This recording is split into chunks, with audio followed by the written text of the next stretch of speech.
What is happening, Magnus? Get over and follow the Critical Drinker. He is hilarious. Tell him Tyrone Magnus sent you. Are you ready to laugh? Are you ready to laugh with me? Let's get it.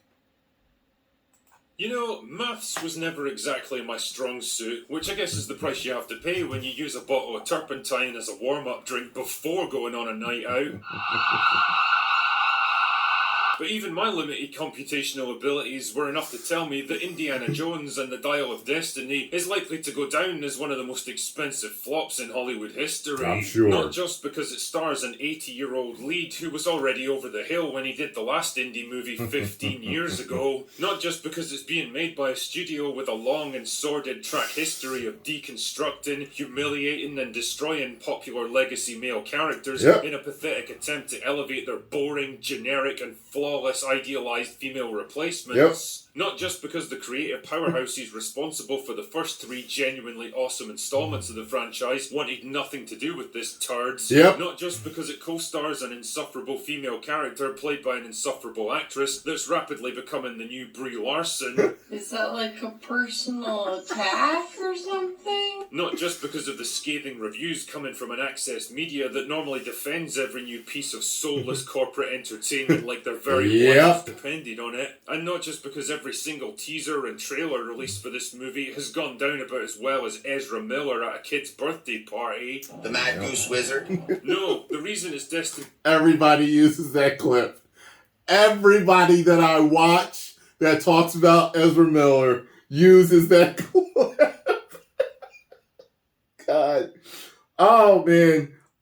What's funny is I get requests. I still get requests for trailers. I still do reactions to trailers and other stuff. But it is less.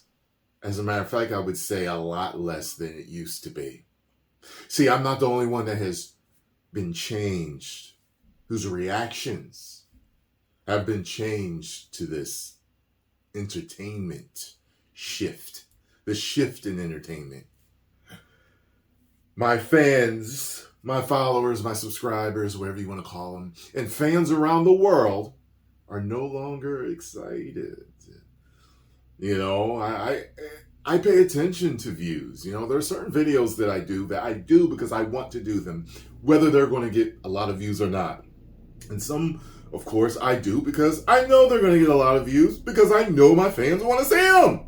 You know, I know people want to watch.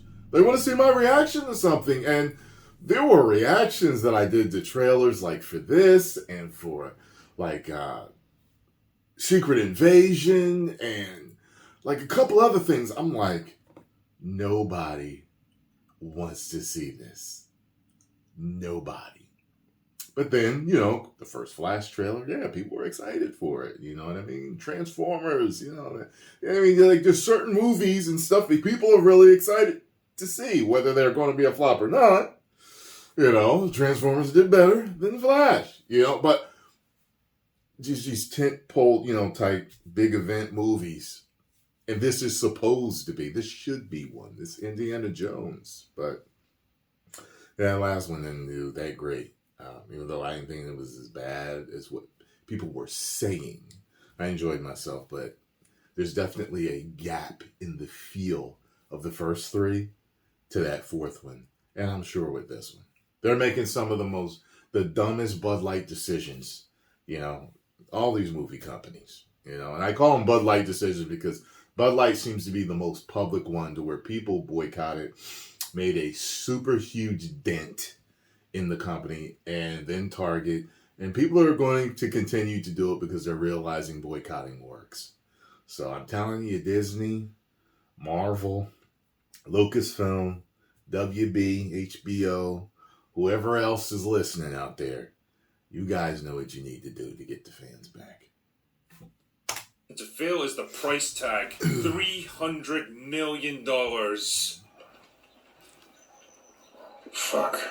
And it doesn't even seem like it's, like from just watching the trailers, it doesn't seem like it's a $300 million movie. At that price, you could build 1,000 family homes in North America. You could buy 6,000 Teslas. You could build 37,000 water wells in Africa, 5,000 schools, or 12 fully equipped district hospitals. All of which would be a far more productive use of your $300 million than a bloated, overpriced, overproduced movie which nobody seems to want or care about.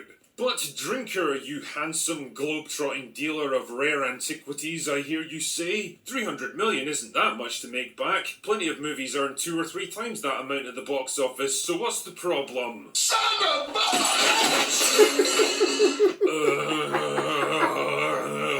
Okay, so a lot of you are probably quite familiar with how the Hollywood box office system works, but as I've learned from places like Twitter, there's a shocking number of people who don't. So here's the Drinker's whistle-stop tour of how movies actually make their money. Now, imagine for a moment that you've made a film with a production budget of $20 million.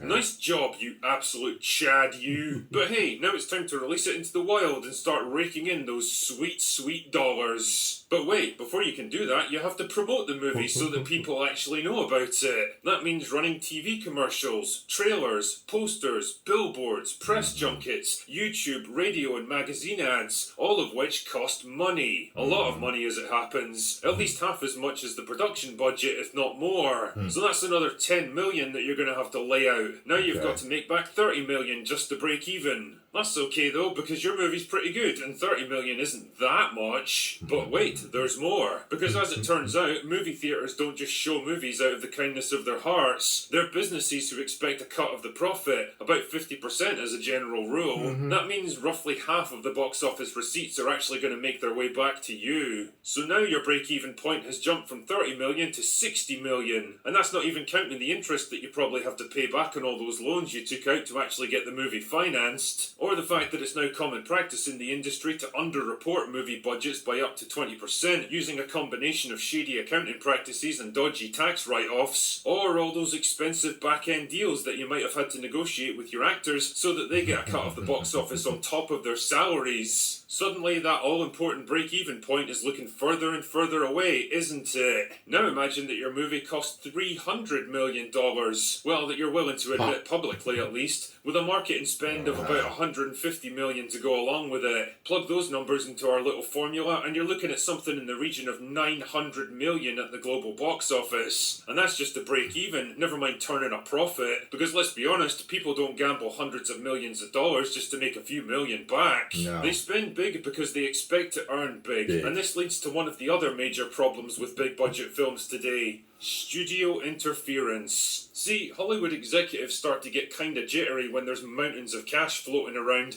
and it leads to a mindset of playing it safe, falling back on predictable tropes, previously successful strategies, relying on crowd-pleasing spectacle and bland, dumbed-down, inoffensive stories that even the dumbest consumer can follow. And how this manifests is that they start interfering with the production, demanding changes and reshoots to cater to their constantly changing ideas, altering and polluting the artistic vision while it's still being crafted.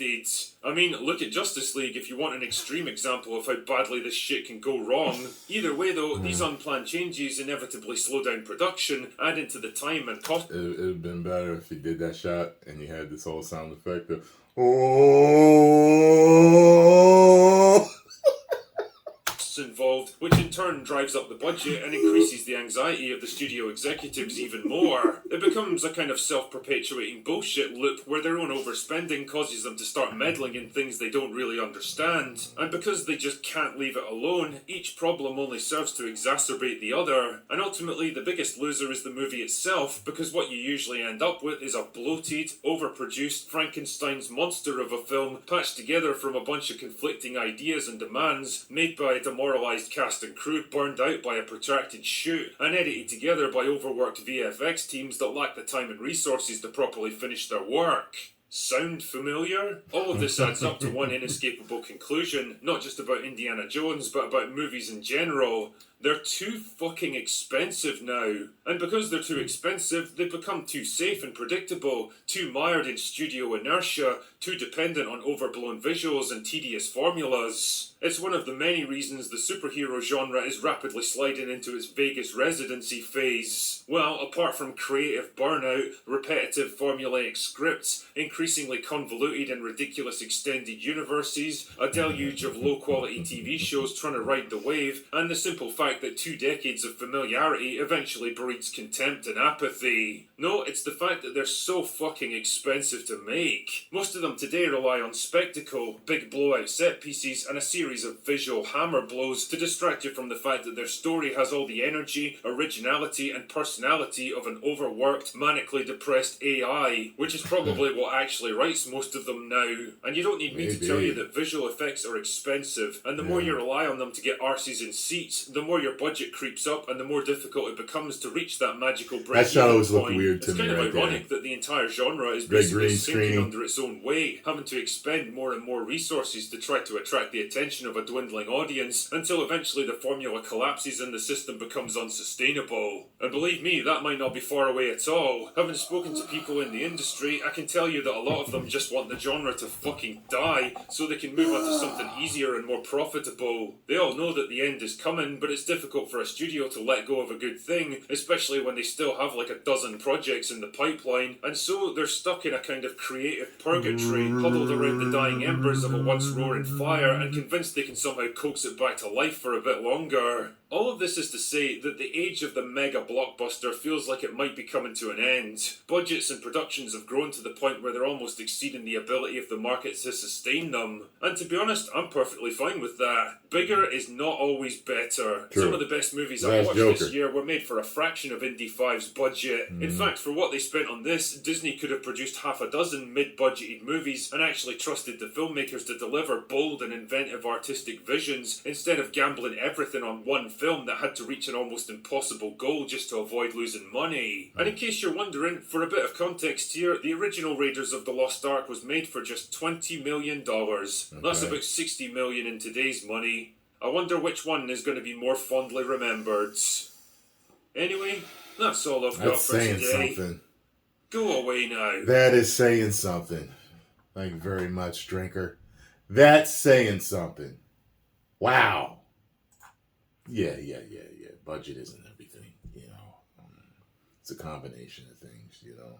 And he's right. I reluctantly bought tickets for the show, you know. I'll be saying it, and I'm going to get it out as early in the day as possible. Worst thing is to see a horrible movie and you get out and it's dark. Go in when it's light. It's dark. Great movie, it doesn't matter. But I got a feeling this is going to piss me off. I get a feeling that it's going to be more woke BS politics and the other subjects in it.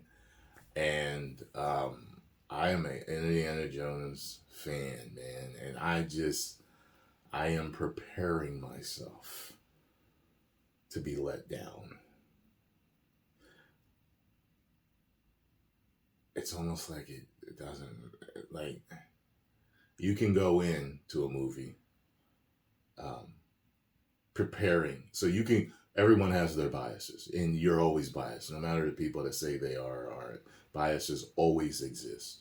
So you can go into a movie, like I went into The Flash, for the most part expecting to love it. However, in the back of my mind, I knew that I could be disappointed. I've been watching movies a long time, you know what I mean? You can go in fully expecting the world, right? And you can be totally let down, no matter what. You know, people always try, I notice that if I don't like a movie, people say, well, you were unbiased anyway. Doesn't matter. If good is good, good is good. So if you go in and because plenty of times I've given reviews where I've said, you know, I didn't know what to expect, or I wasn't sure, or I kind of thought it might be bad, but wow, was I shocked. It was great. I've had plenty of reviews like that, and I've seen plenty of reviews like that. So it doesn't matter as long as you're truthful. Being truthful is what matters. You can be biased all you want. You can say it's going to be great. And you'll be like, oh, I'm going in with an open mind. I'm going in so positive. But as long as if it's good, you tell the truth. Or if it's bad, you tell the truth. That's all that matters. Like, you know what? I thought it was going to be horse doo-doo. And it ended up being cinematic perfection. Okay? Because truth will sway the mind. Quality will sway the mind. Doesn't matter your biases. It doesn't matter. Always remember that. Your bias don't matter. At least when it comes to entertainment, your biases don't matter as long as you're truthful with yourself.